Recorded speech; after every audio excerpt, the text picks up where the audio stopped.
Hey there guys, EctoMaster here, back with more of that darn bag. We're in the beta for Legion. I was trying to remember what it was called. Almost said Warlords. We're in the beta for Legion, as we saw in the beta update for the Demon Hunter customization. So now we are going to be taking a look at the talents, because pretty much they're all in. So we're going to look at them. And we're going right down the list. We're back with Death Knight, so we're going to take a look. We're going to go up. We're going to go from Unholy up. So I'm not going to pretend to know exactly everything with Death Knights. I'm a Frost DK. So Unholy, I know, though, is all about controlling the undead. Summoning, controlling, you name it. As it says, a master of death and decay, spreading infection and controlling undead minions to do your bidding. Your abilities: Festering Strike, Outbreak, Death and Decay, Scourge Strike, Death Coil, and Raise Dead. So your talents. Of course, with the Death Knight being a hero class, which, strangely enough, now that I think about it, Death Knight is followed by Demon Hunter, alphabetically, and they're both hero classes.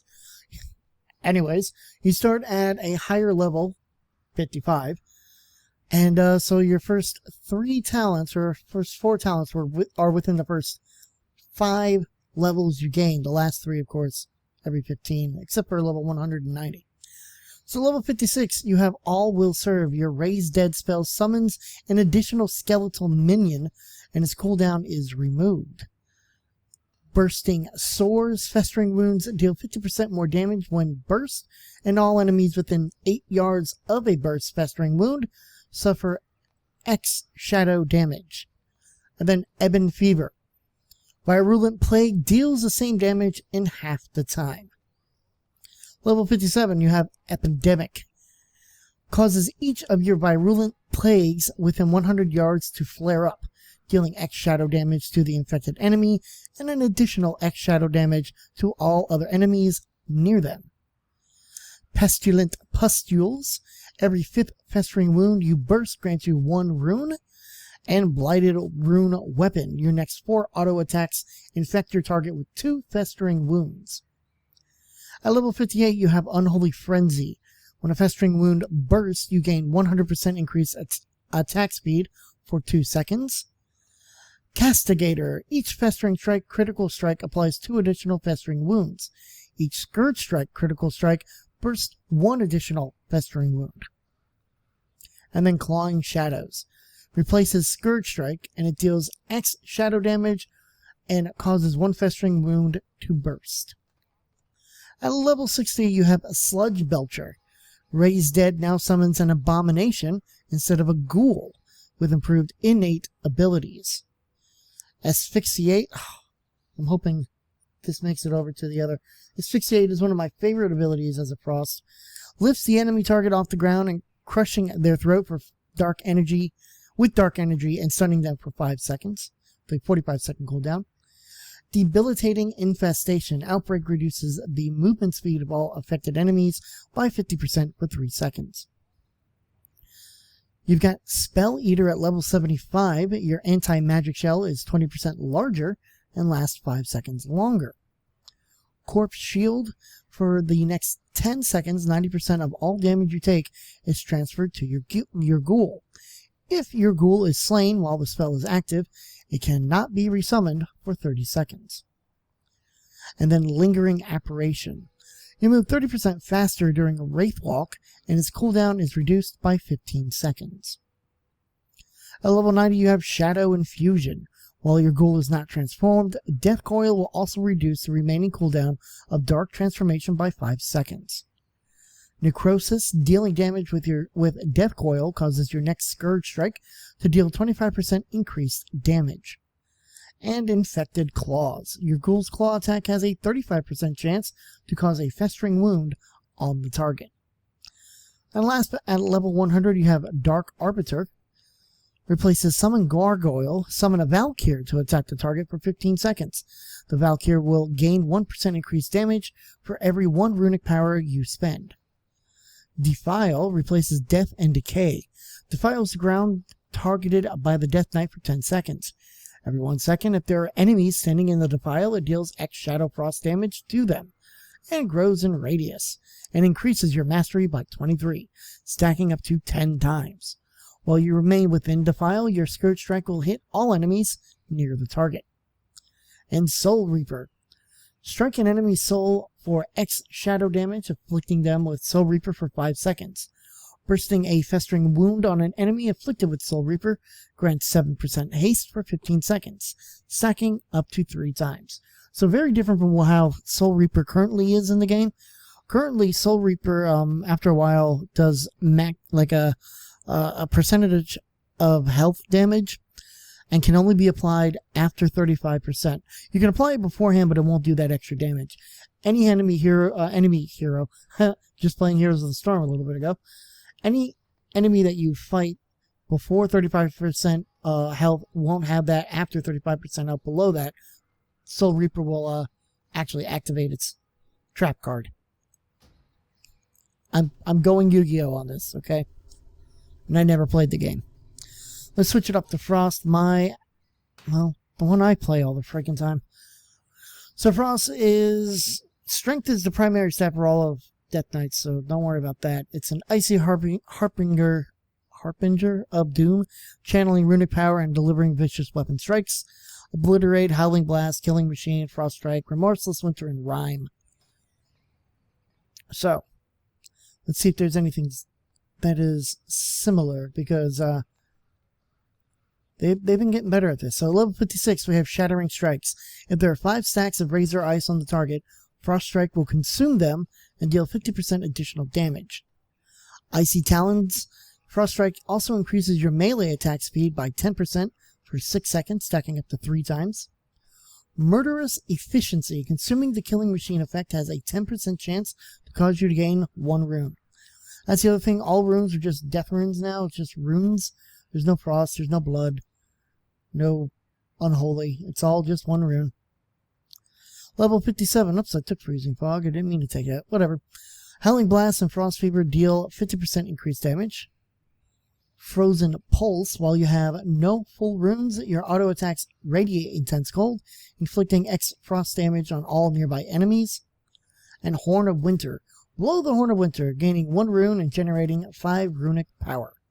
So that's definitely different. I don't know if Horn of Winter is actually in here anymore. Not from the looks of it, because it goes from Frost to Howling Blast to Icebound Fortitude.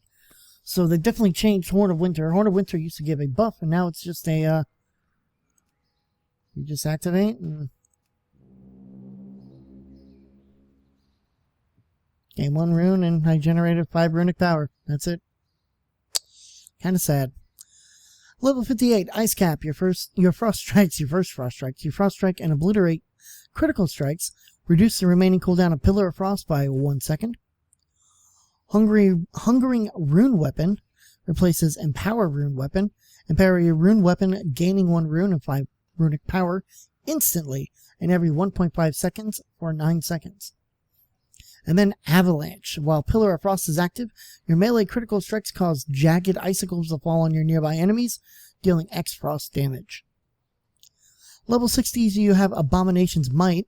Obliterate critical strikes have a chance to drive lesser enemies to the ground. Stunning them for 2 seconds, players are dazed for 5 seconds instead.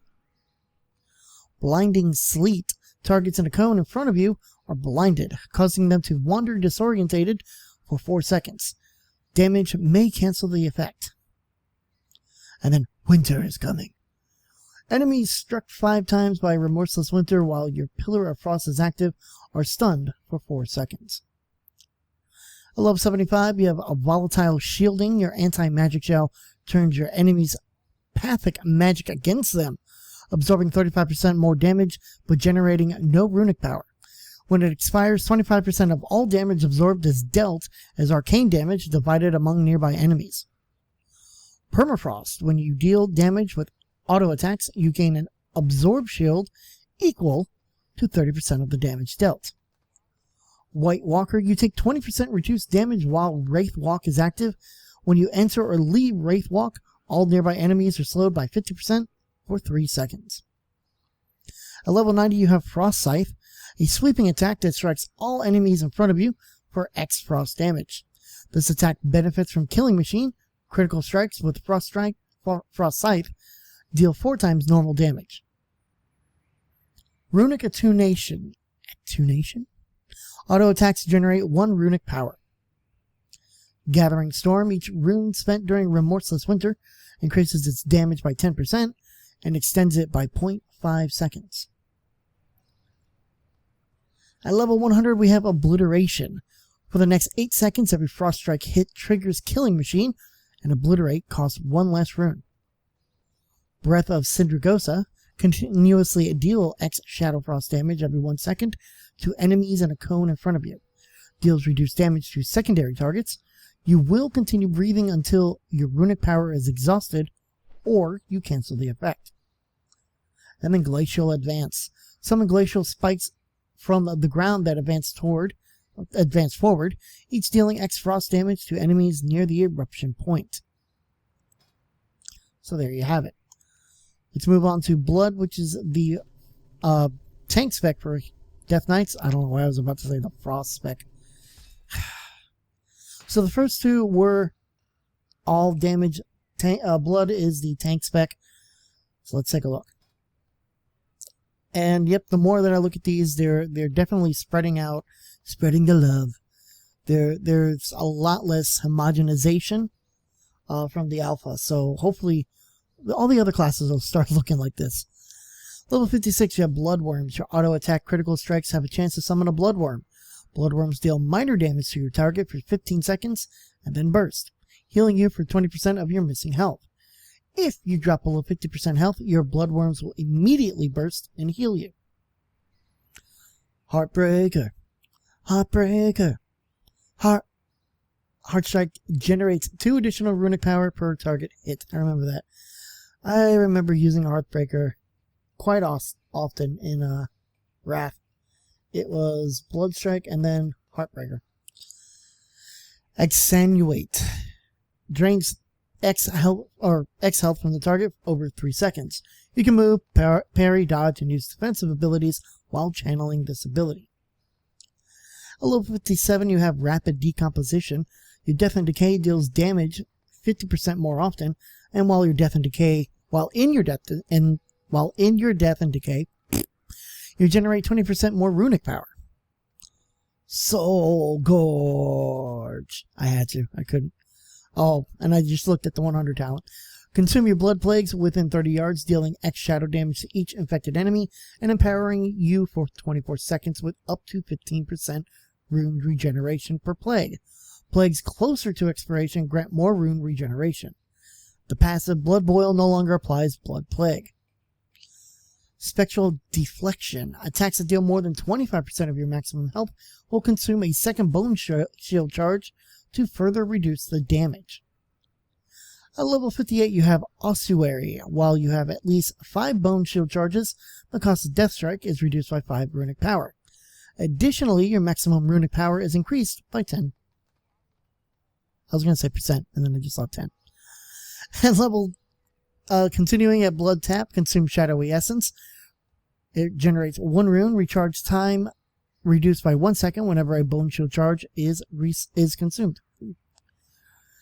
Anti-Magic Barrier, Anti-Magic Shell also increases your maximum health by 25% for 10 seconds. At level 60, you have Mark of Blood. Places a Mark of Blood on an enemy for 25 seconds. The enemy's damaging auto attacks will also heal their victim for 2% of maximum health. You used to use this often in raids as well to help out our tanks. Red Thirst. Spending runic power will decrease the remaining cooldown on Vampiric Blood by 2 seconds per 10 runic power. And then Tombstone. Consume all Bone Shield charges. For each charge consumed, you gain 3 runic power and absorb damage equal to 3% of your maximum health for 8 seconds. At level 75, you have Tightening Grasp. Reduces the cooldown on Gorfiend's Grasp by 60 seconds, and your Death and Decay also reduces the movement speed of enemies within its radius by 70%. Tremble before me. Enemies damaged by your Death and Decay have a chance to cower in place for 3 seconds, but cannot suffer from this effect more than once per 10 seconds. Damage may cancel the effect. Then March of the Damned. Wraithwalk lasts 50% longer and breaks stun, snare, and root effects when cast. Level 90, we have Will of the Necropolis. Damage taken below 35% health is reduced by 20%. Rune Tap. Consume a rune to reduce all damage taken by 25% for 3 seconds. And Foul Bulwark. Each charge of Bone Shield increases your maximum health by 3%. Rune Tap was another one I use often. At level 100, we have Bone Storm. A whirl of bone and gore batters nearby enemies every 1 second, dealing X shadow damage every 1 second, and healing you for 1% of your maximum health every time it deals damage. Last 1 second per 10 runic power spent. We have Blood Mirror. Afflict an enemy with Blood Mirror for 10 seconds. While active, 20% of any damage dealt to you is redirected to the target. And last but not least, Purgatory, an unholy pact that prevents fatal damage instead of absorbing incoming healing equal to the damage prevented, lasting 3 seconds. If any healing absorption remains when this effect expires, you will die. This effect may only occur every 3 minutes. So there you have it. That makes me wonder, though, one thing when I look at the powers. I am not seeing Army of the Dead here. And I wonder whether or not that's something that was removed or is unholy mainly.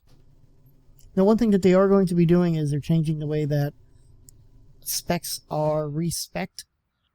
Yep, Army of the Dead looks to be frost only. I could be wrong. But yeah, they're looking to change the way that respecking works. Yep, Army of the Dead, unfortunately, is not available for all Death Knights anymore. It is only, and I mean only, for Unholy. Nobody else can do it. So I'm going to try and see here. So the changing specs in Legion will no longer cost gold. Changing talents will be free in a city or your order hall.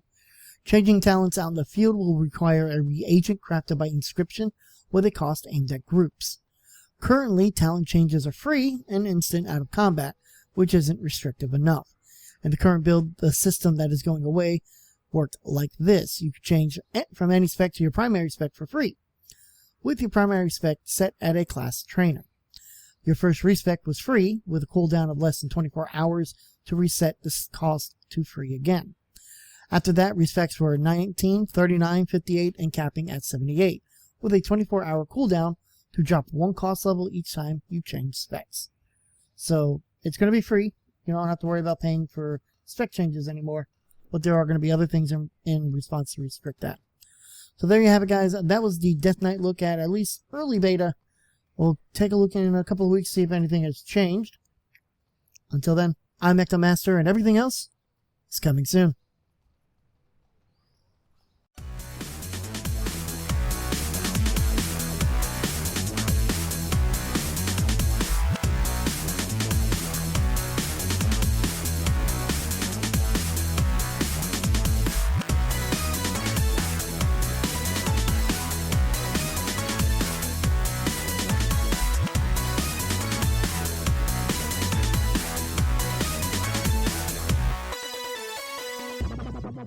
Wow.